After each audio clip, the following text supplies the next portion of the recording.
ఆ విధముగనే భోజనానంతరము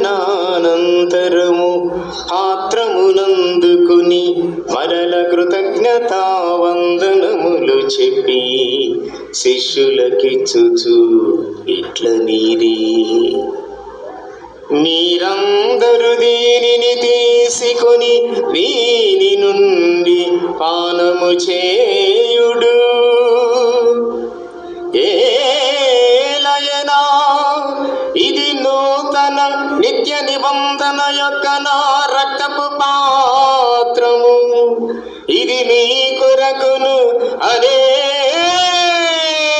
కొరకును పాప పరిహార